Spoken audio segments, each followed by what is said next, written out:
Bienvenidos a este fascinante viaje en el tiempo. Antes de comenzar, como siempre, los invitamos a suscribirse al canal y activar la campanita de notificaciones para no perderse ningún contenido futuro. Empecemos de inmediato. Es septiembre del año 1598. En los oscuros pasillos del Palacio de El Escorial reina un silencio pesado, interrumpido solo por los susurros de los médicos y los gemidos ahogados que provienen de la habitación real.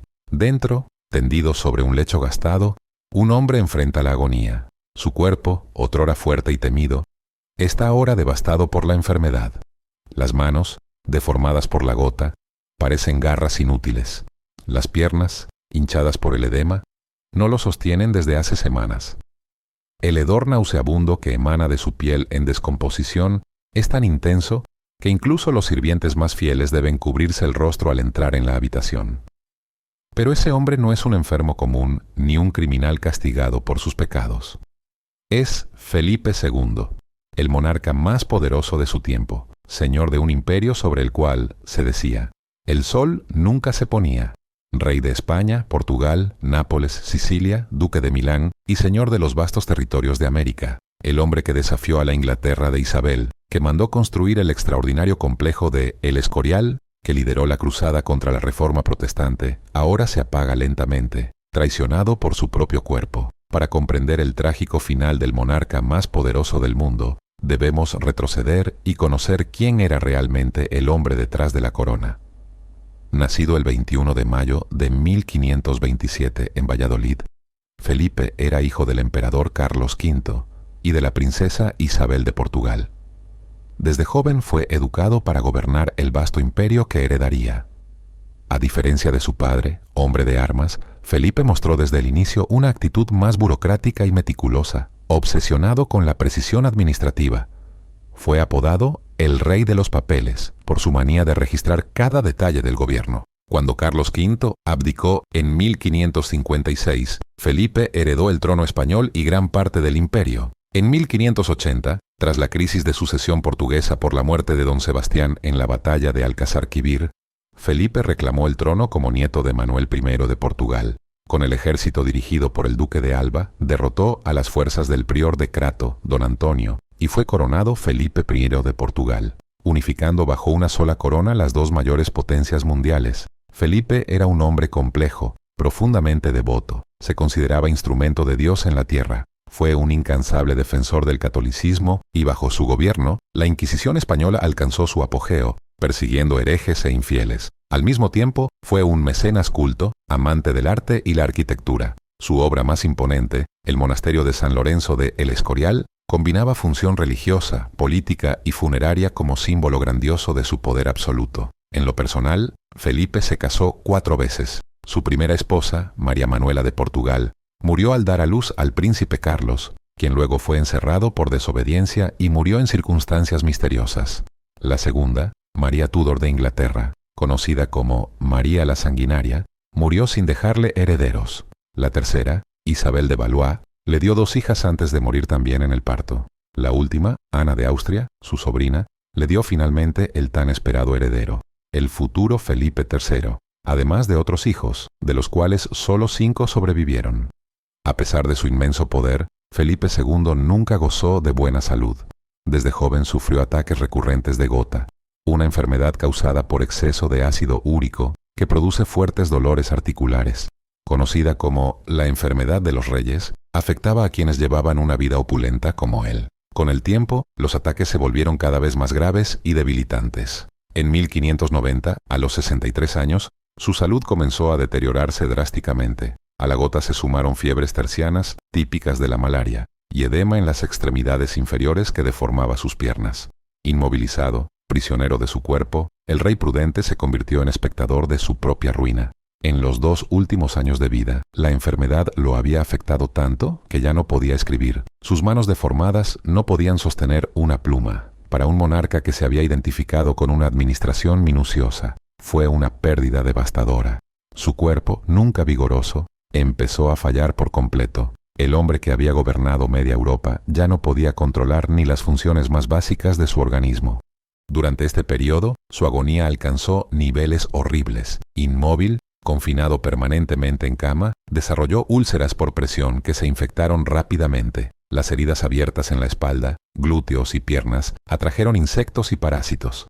Según algunos cronistas, fue necesario perforar el colchón real para que los líquidos pudieran drenar, pues mover al rey era imposible debido al dolor. Como si fuera poco, su cuerpo debilitado fue invadido por piojos. En uno de sus últimos momentos de lucidez, Felipe dijo con amarga ironía: «Miren cómo este cuerpo que gobernaba medio mundo ya no puede ni controlar sus parásitos».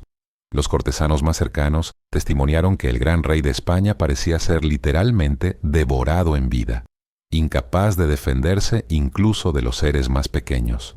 Pero el horror no era solo físico. Para un hombre tan devoto como Felipe, la humillación de su cuerpo era también una prueba espiritual.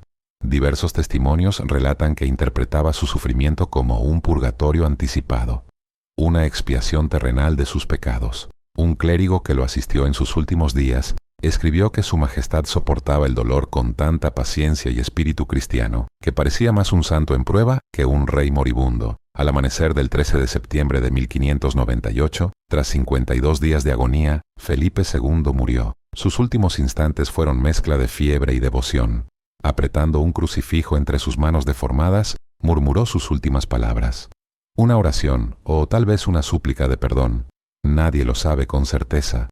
Lo que sí se sabe es que, en el momento de su muerte, su rostro marcado por el dolor se relajó, como si hubiera encontrado al fin la paz que los cuidados de su tiempo no pudieron darle. Su cuerpo, reducido a una cáscara dolorosa y deformada, fue preparado con dificultad por los embalsamadores que intentaron devolver algo de dignidad a lo que quedaba de uno de los hombres más poderosos de Europa. Fue luego trasladado a la cripta real del monasterio de El Escorial, el mismo monumento que Felipe había querido como símbolo de poder terrenal y fe religiosa. La muerte de Felipe II marcó el final de un capítulo fascinante y contradictorio de la historia europea. El monarca que luchó por la supremacía del catolicismo, que lanzó la Armada Invencible contra Inglaterra, que sofocó revueltas en los Países Bajos y unificó bajo una sola corona Portugal y España, terminó sus días en un estado de degradación tal que conmocionó incluso a sus más devotos seguidores. Hay una lección poderosa en el contraste entre la vida y la muerte de Felipe. Durante su reinado buscó ejercer un control absoluto sobre la política, la religión, el arte, las rutas oceánicas, las colonias. Construyó un sistema administrativo tan minucioso que parecía que nada podía escapársele. Y sin embargo, al final, no pudo gobernar ni su propio cuerpo. El hombre que se creía instrumento de Dios se convirtió en símbolo viviente de la fragilidad humana.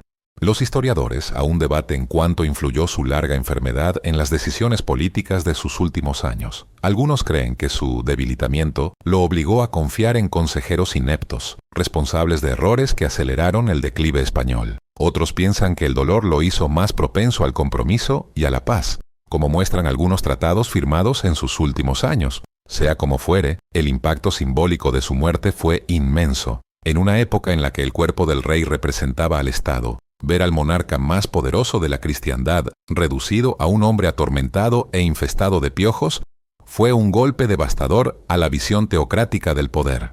Si incluso el rey ungido por Dios podía ser destruido por el sufrimiento, ¿qué significaba eso para el orden divino que se creía regía el mundo? El hijo de Felipe, convertido en Felipe III de España y Felipe II de Portugal, heredó un imperio vasto pero ya resquebrajado que entraría en un lento proceso de decadencia. A diferencia de su padre, el nuevo monarca no era un administrador meticuloso y dejó el poder en manos de favoritos como el duque de Lerma. Quizás marcado por los horrores que presenció, prefirió entregarse a los placeres antes que a la burocracia que consumió a su padre. La muerte de Felipe II nos recuerda, con brutal claridad, que ningún poder terrenal es eterno. El rey que gobernaba un imperio donde el sol nunca se ponía, vivió un ocaso personal largo, doloroso y profundamente humano. Su agonía es un poderoso memento mori, un recordatorio de que, más allá de títulos y glorias, todos estamos destinados a enfrentar nuestra fragilidad, reyes o mendigos. La muerte no hace distinciones.